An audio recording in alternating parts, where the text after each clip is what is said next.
더불어민주당이 3서대 박홍근 의원을 신임 원내대표로 선출했습니다. 박 신임 원내대표의 소감과 향후 계획 직접 저희가 연결해서 들어보도록 하겠습니다. 네, 안녕하십니까? 네, 안녕하세요. 박홍근 원내대표입니다. 네, 대표님 먼저 축하드립니다. 당선 소감을 여쭙기 전에요. 우선 현안부터 여쭈려고 합니다. 오늘 북한이 ICBM급 탄도미사일을 발사한 상황입니다. 박홍근 신임 원내대표님의 생각 먼저 듣고 싶습니다.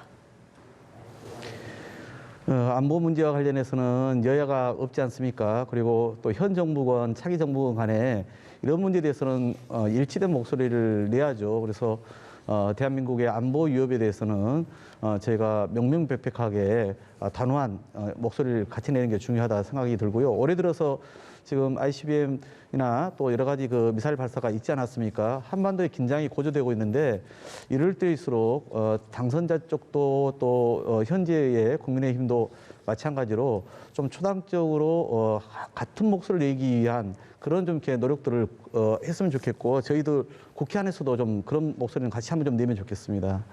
예. 네. 네, 단호한 목소리를 내야 된다는 입장을 말씀해 주셨는데 지금 정부가 교체되는 중요한 시기에 이렇게 새 원내대표로 선출이 되셨습니다. 172석의 거대 야당으로서 원내 협상력을 발휘하셔야 하는데 지금 원내 최우선 과제 꼽으라면 어떤 걸 꼽으시겠습니까? 아무래도 코로나19가 장기화되고 또 지금 오미크론처럼 전면화되면서 우리 자영업자를 비롯해서 국민들이 많이 피폐해져 있지 않습니까? 예. 하루빨리 그런 소상공인 자영업자들의 손실을 제대로 그리고 신속히 보상하기 위한 그런 민생 업무가 많다고 생각이 좀 듭니다. 예. 관련된 그 법안들이 이미 제출되어 있거나 또 추경에 대해서 윤 당선자도 동의를 하셨기 때문에 국회를 신속히 열어서 이런 문제를 하나하나 처리해 나가겠고요.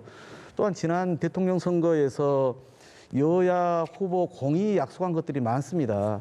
예. 저는 대한민국 정치가 발전하려면은 국민들께 약속했던 것 이겼건 졌건 간에 거기에 대해서는 책임지고 이행하는 모습이 필요하다 보거든요. 그런 점에서 이 여야가 함께 실천할 수 있는 그런 공통 공약 이런 것은 좀 함께 좀 머리를 맞댈 수 있는 테이블이 필요하다 싶고요.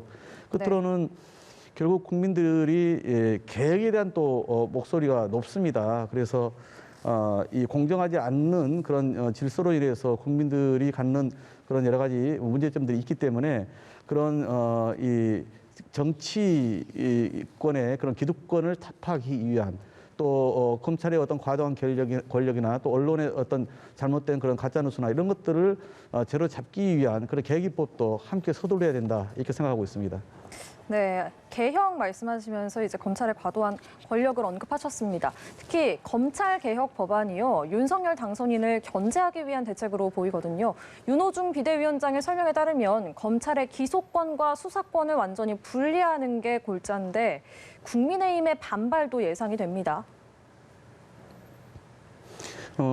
단순히 그 윤 당선자의 이 검찰 권력을 강화하고 공수처를 약화하는 그런 거에 대해서 대응 차원만으로 얘기한 것은 아닙니다. 예. 그동안 우리 국민들이 검찰 개혁에 대해서는 다수가 동의를 해주지 않았습니까?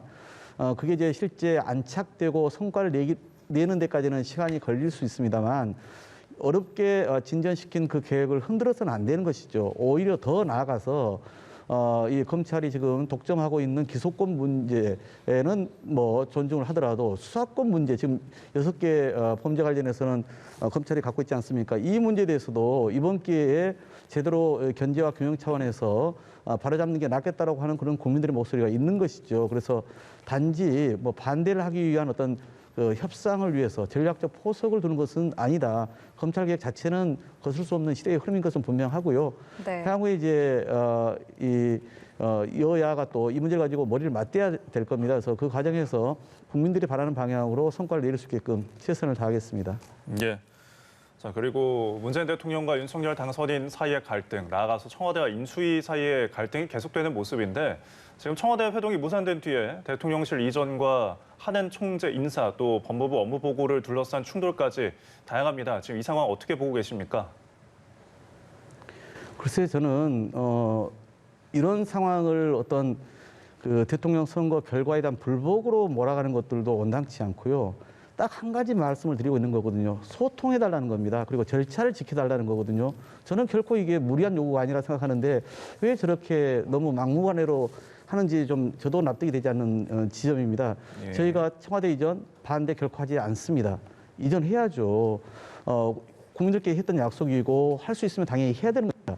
다만 이렇게까지 급하게 절차를 어기고 안보 공백을 초래하고 그러면서까지 해야 되는 거냐. 그래서 국민에게도 여론을 물어보고 또 국회에서도 예산이 소환되고 그렇기 때문에 논의를 거치고 정부의 어떤 그런 차분한 준비를 거쳐서 해달라는 거거든요. 저는 오히려 이렇게도 얘기를 하고 싶어요. 청와대 이전이 국가 중대사라면 그러면 그건 반드시 해야 될 거고요. 그러면 이를 위해서 오히려 더 대의명분을 가지라는 겁니다. 그러니까 이미 이전하겠다라고 발표를 했고 이 기싸움에서 밀려서는 안 된다는 그런 근시안적 접근이 아니라 국가 중대사이기 때문에 균형 발전 차원에서 향후에 세종에다가 빨리 청와대를 짓자. 그리고 그때까지는 현재 청와대를 이용하겠다.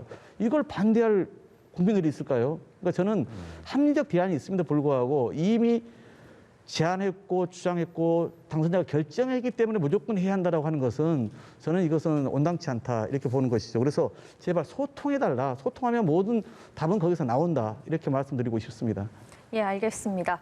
또 당내 혼란을 수습하는 것도 과제입니다. 특히 윤호중 비대위 체제에 대해서 비토 목소리가 높았고요. 또 이번 원내대표 선거에 대해서 사실상의 개파 대리전이었다는 평가도 나왔거든요.